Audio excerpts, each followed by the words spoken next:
everyone, this is Kestrel. I'm sorry that I have been away from YouTube for a while. We have a lot to talk about.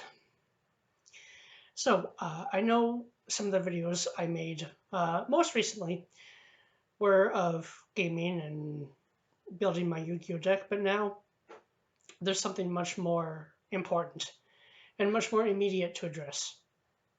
Although I have greatly improved my Yu-Gi-Oh deck, but we'll get to that later. It's pretty cool. It's a Blue Eyes and Dino Dragon deck.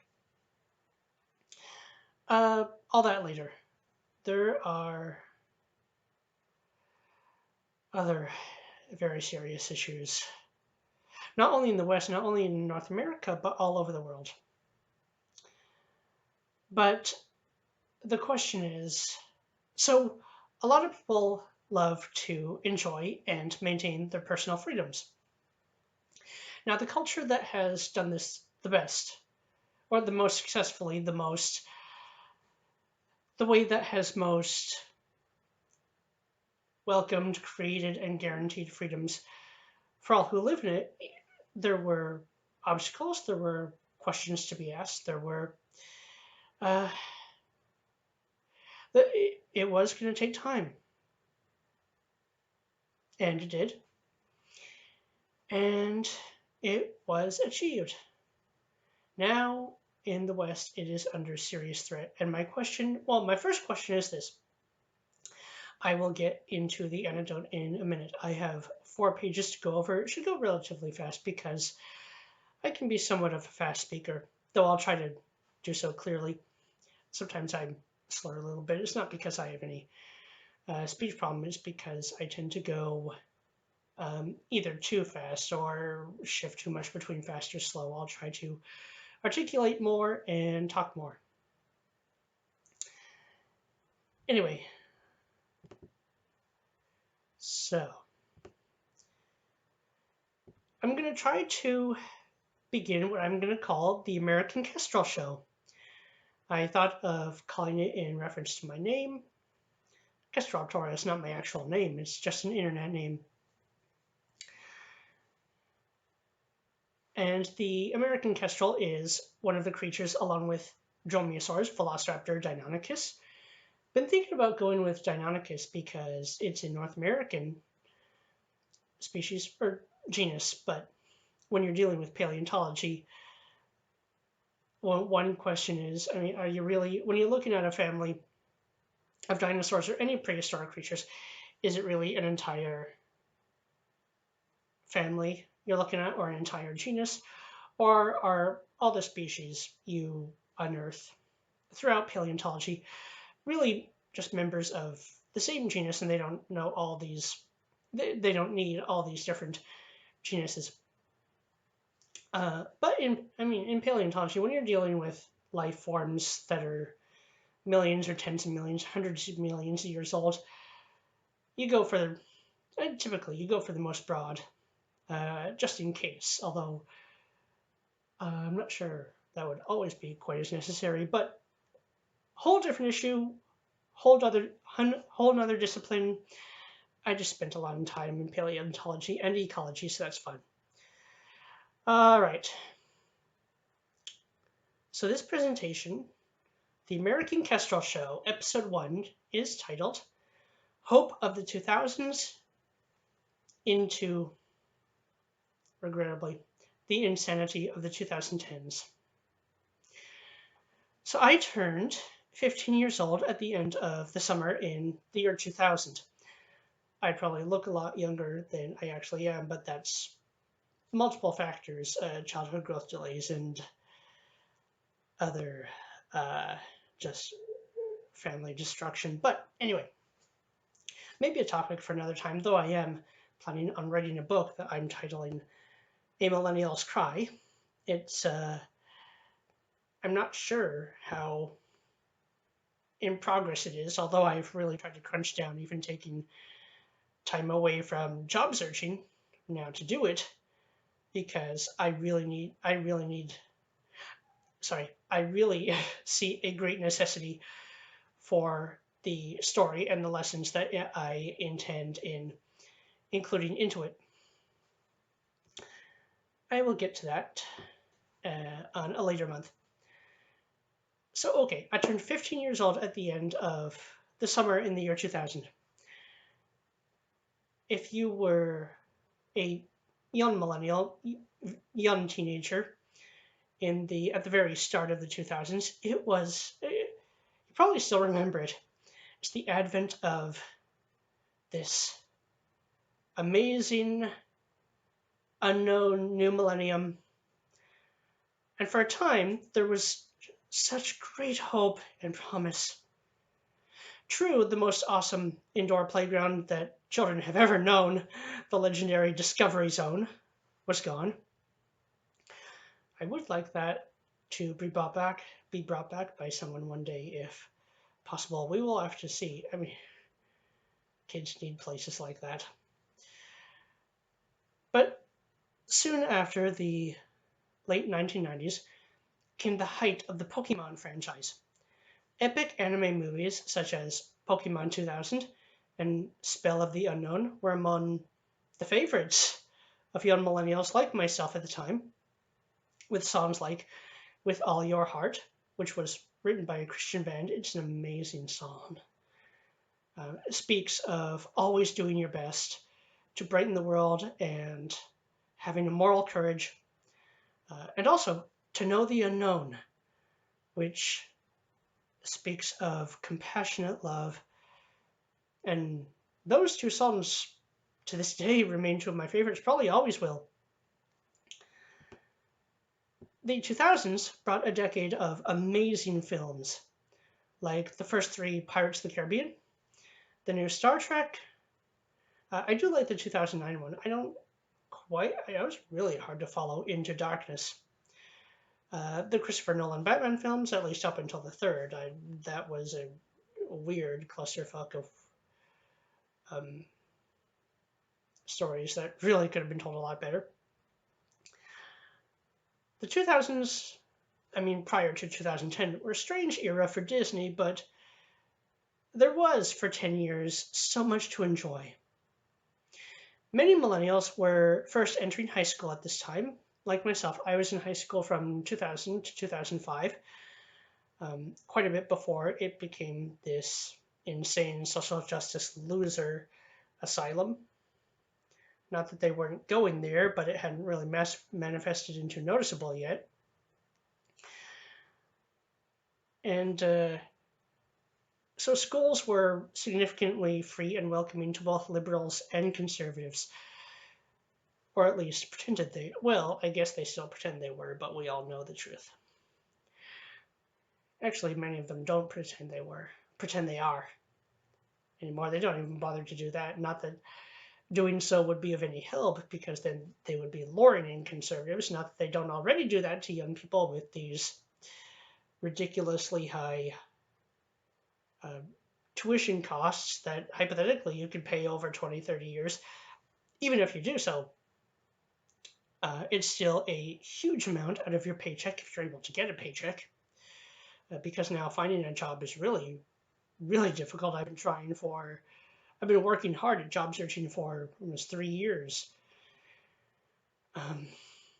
But back into the 2000s, I don't remember anyone even caring to ask what your political or socioeconomic views were, because not only were there in young people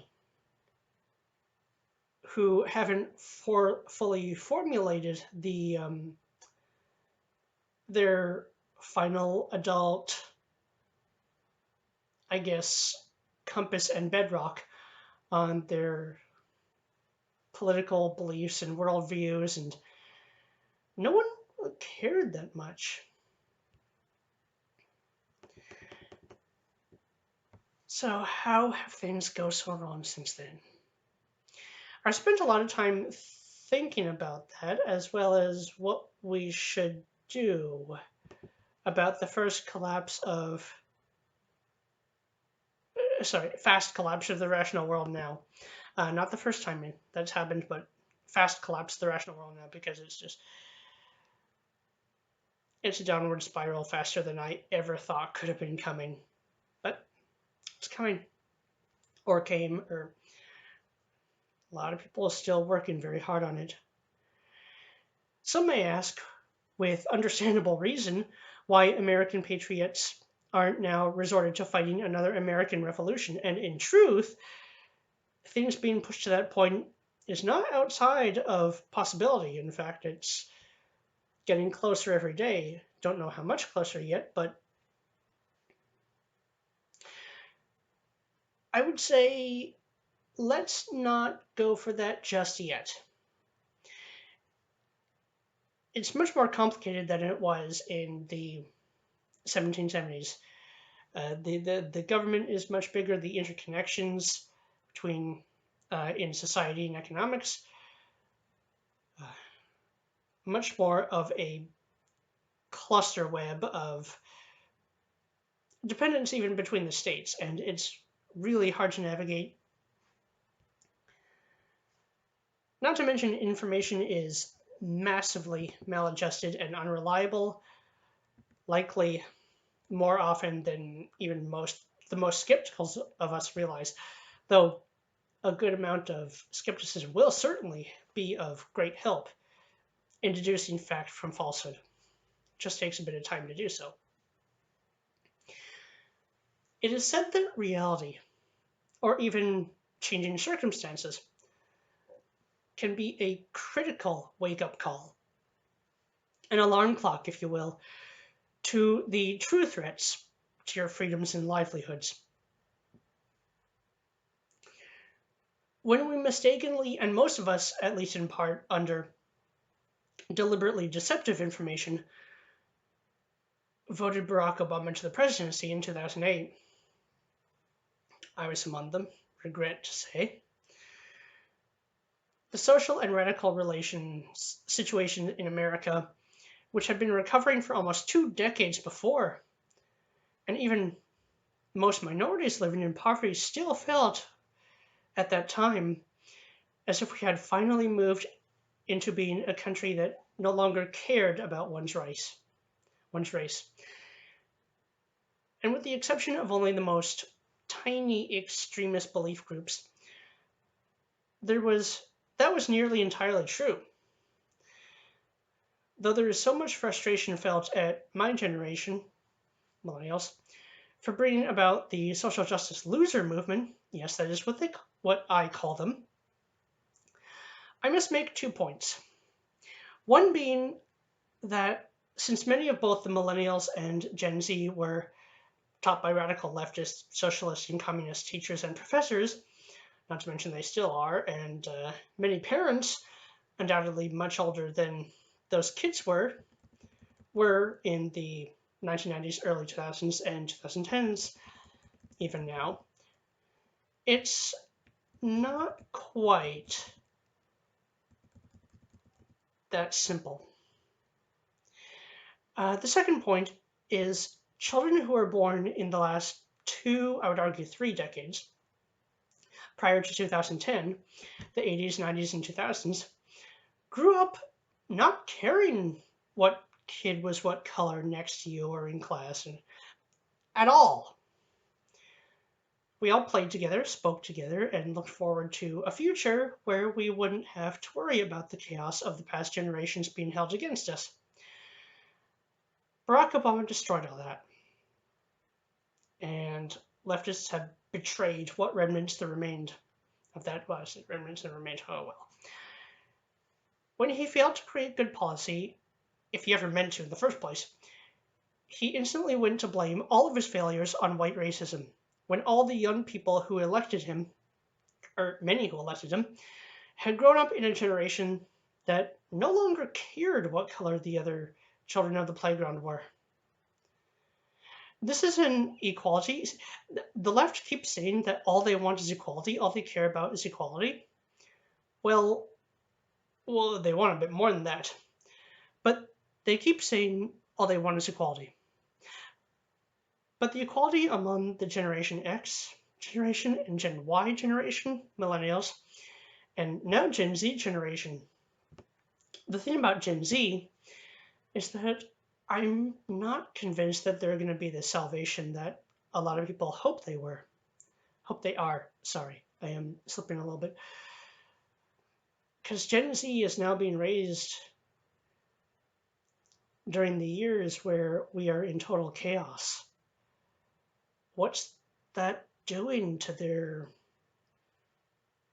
sense of the world, their sanity, their worldview? Even if they're trying to, even if they're trying to turn more conservative, the slander, the hatred, the social pressure against it is just astronomical.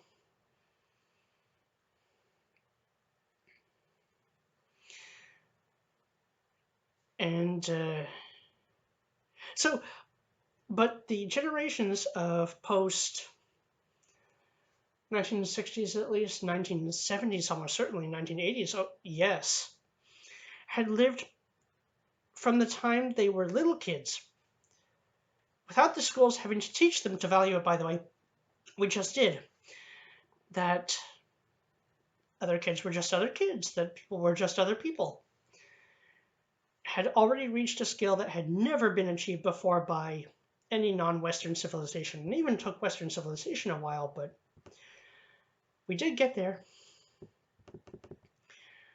Since the media shielded Barack Obama from any questioning or criticism whatsoever, and it only got worse each year while he and Hillary Clinton simultaneously destroyed Libya, destroyed Syria, repeatedly lied about all the good his policies would do. Yeah, read the opposite of good. The American and Canadian people were not allowed to know. So we had a disastrous race relations, destroying two Obama terms.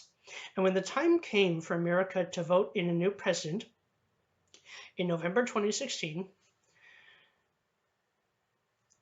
voters who saw the real threats, the precipice that America was on, and in fact, to all North Americans who realized this, had to scramble to bring in President Trump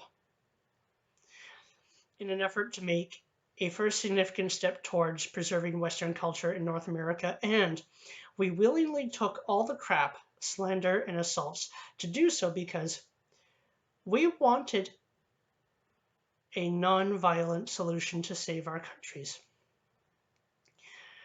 The left has only doubled, quadrupled, octupled, and so on against this. And in America, Canada, and Europe, we are under serious threat now for our very core fundamental rights.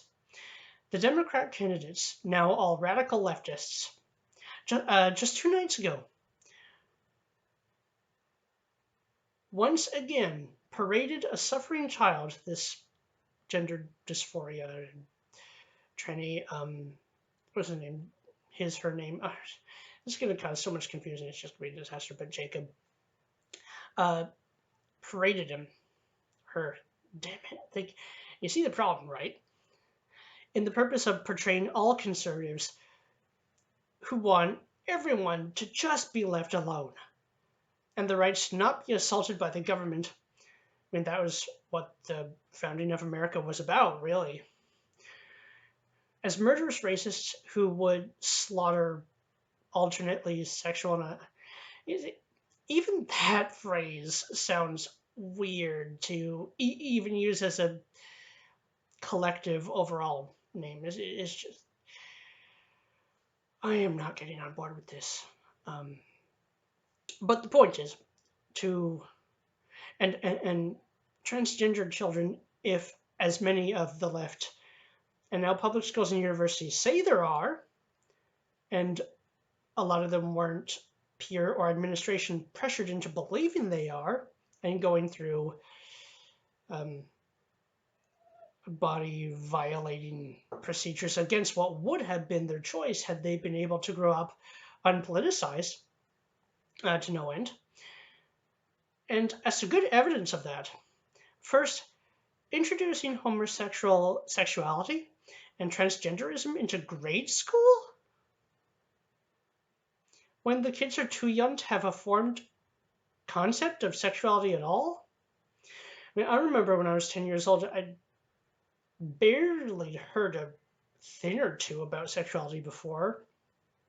And that was about it until, well, it's really not until middle school that does it really become a factor in one's physical and psychological development. And this isn't just an opinion, this is well documented by experts in child development. And second, we are also aware that in very recent years, Brown University buried a study from a sociological professor who studied kids that turned trans and found out that in these times, more and more were deciding to, out of either pressure from friends or because they had friends who had done so and wanted to fit in, not exactly unusual for young teenagers. Okay, so had gone through the identification or transition really because of social peer pressure, not because they were actually suffering from dysphoria. Now, that should have been a gigantic red flag that something was seriously wrong with the mainstream acceptance of gender dysphoria or transgenderism. There's no way that the West that recovers is going to get on board with this. Just there's no way to sustain it in a way that's fortunate, but it's going to take a fight. Yet instead, since the left did not want to hear it, Brown University buried the study and fired the professor. They clearly don't give a shit about you or your children's personal choices if those choices of yours don't align 100% with leftist doctrine and narrative. Little to none of which makes sense anyway, especially nowadays. That's a horribly evil and bigoted lie for them to do that bait and switch as it is. Yet they don't stop there in the slightest, nor do they mean to ever stop if they ever have the presidency again, or prime minister role, or a government majority ever again. It'll be a longer and more lengthy battle in some countries than in others, but they simultaneously are always pushing to strip the peaceful, law-abiding among us of their right to even defend our lives or raise our children in peace. As children, teenagers, and young adults, most of us read stories and had dreams of being warriors and heroes in epic tales like those we read and watch in movies and on films and in comic books and in chapter books. Honorable fights for freedom of the people we care about and of our own freedoms. At the very advent of the millennium, this seemed like an adventure for us that would only ever take place in our movies and books from now on. Yet now we have a very real one upon us. So the question becomes, which side will you choose to fight for? We now all have to make the choice of whether to stand for what is right or what is easy. The leftists in all countries around the world, and the Democrats in the United States, the communists in China, who are cramping down, oppressing horrifically the Hong Kong protesters, who are waving American flags in protest. Why aren't we waving flags with them? Well, some of us are. I've got one right here. It's just, that's the biggest one I have right now. The government genocidal government in South Africa that expropriates farms from farmers without any compensation to the farmers who kept South Africa irrigated and fed, and even pushes white farmers into shantytown refugee camps the governments pay no attention to. Of course, they don't want to. The excruciable Jar Jar Trudeau in Canada. That's actually my nickname for him. All make it sound easy, right? Just tolerate, they say. Well, first of all, tolerance only works when it's mutual, and it's not from their end. We conservatives do tolerate. We don't hate. The truth is, left, socialists, communists, terrorists, it's them who hate. I'm an atheist and I don't want the rights or churches of religious people or Judeo Christians oppressed at all. I, uh, I did try, I did visit a few churches this year, thinking of starting to go to church, and stuck with one for a few weeks, quite a few weeks. I was going to Sundays. I was going to participate in the, um, I believe it was a spring. This was back in the spring.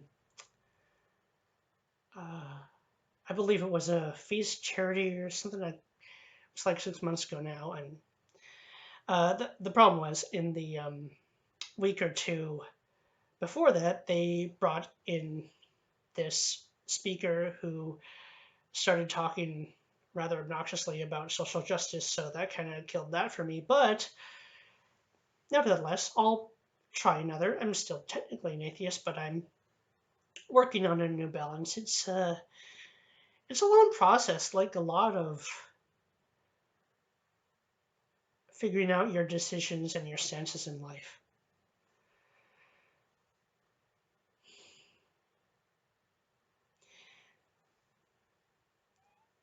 Left, you're not fooling us anymore. We're not the haters. You've just pushed it to a point where now the culture war has come.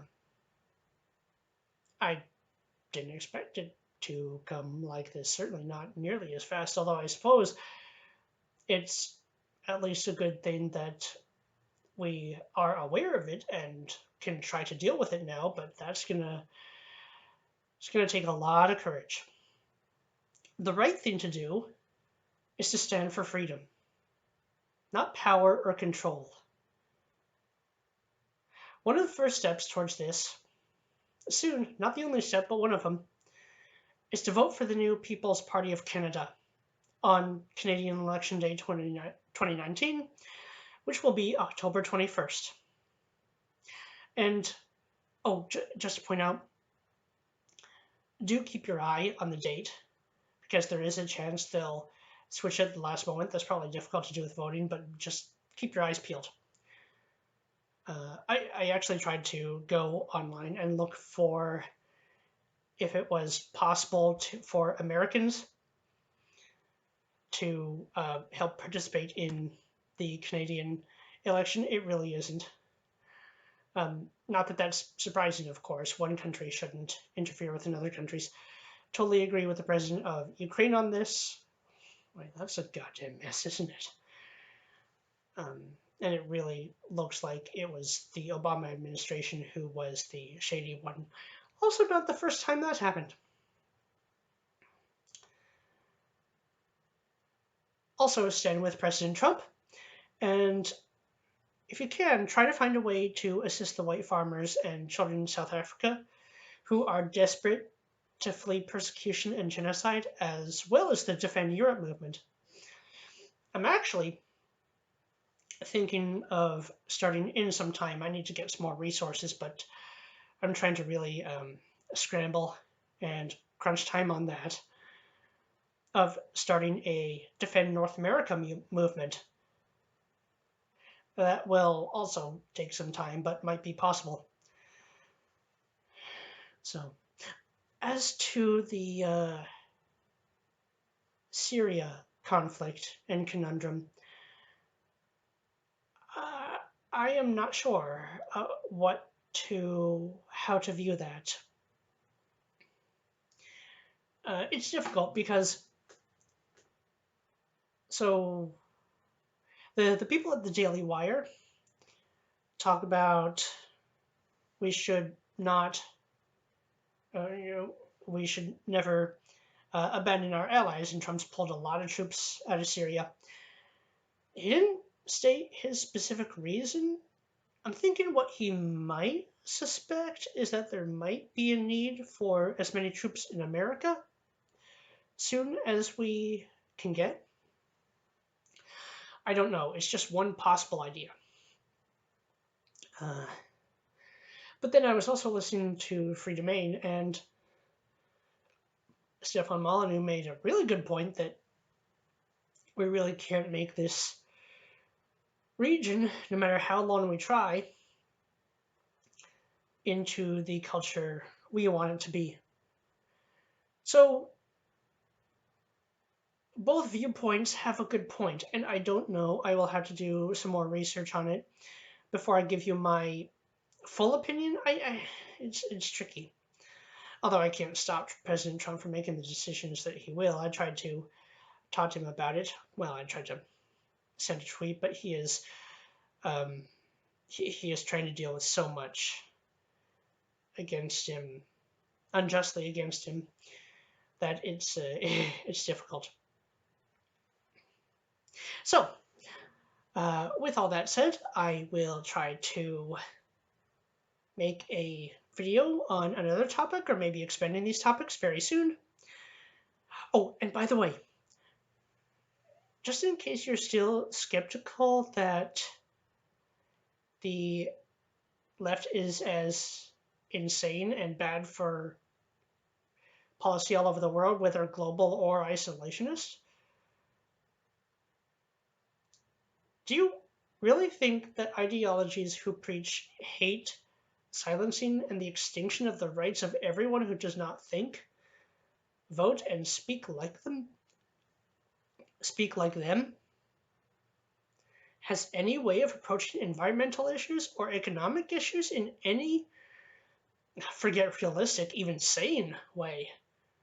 But they clearly can't. Look what they do. They parade this 16-year-old activist who has Greta. Oh, what's your name? Well, what's your last name? For some Greta is complicated last name.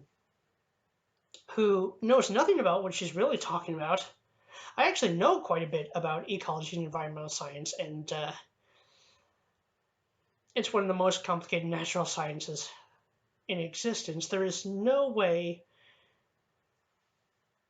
on the planet we have only 10 or 12 years to solve global warming. We have so much else to solve. And also, that's not the threat that they portray it as. So they've already gone off the rails in just about every way possible. So until next time, I am Kestrel Raptorial, the Velociraptor fanboy, and I guess, oh, we're still only in the beginning of this fight.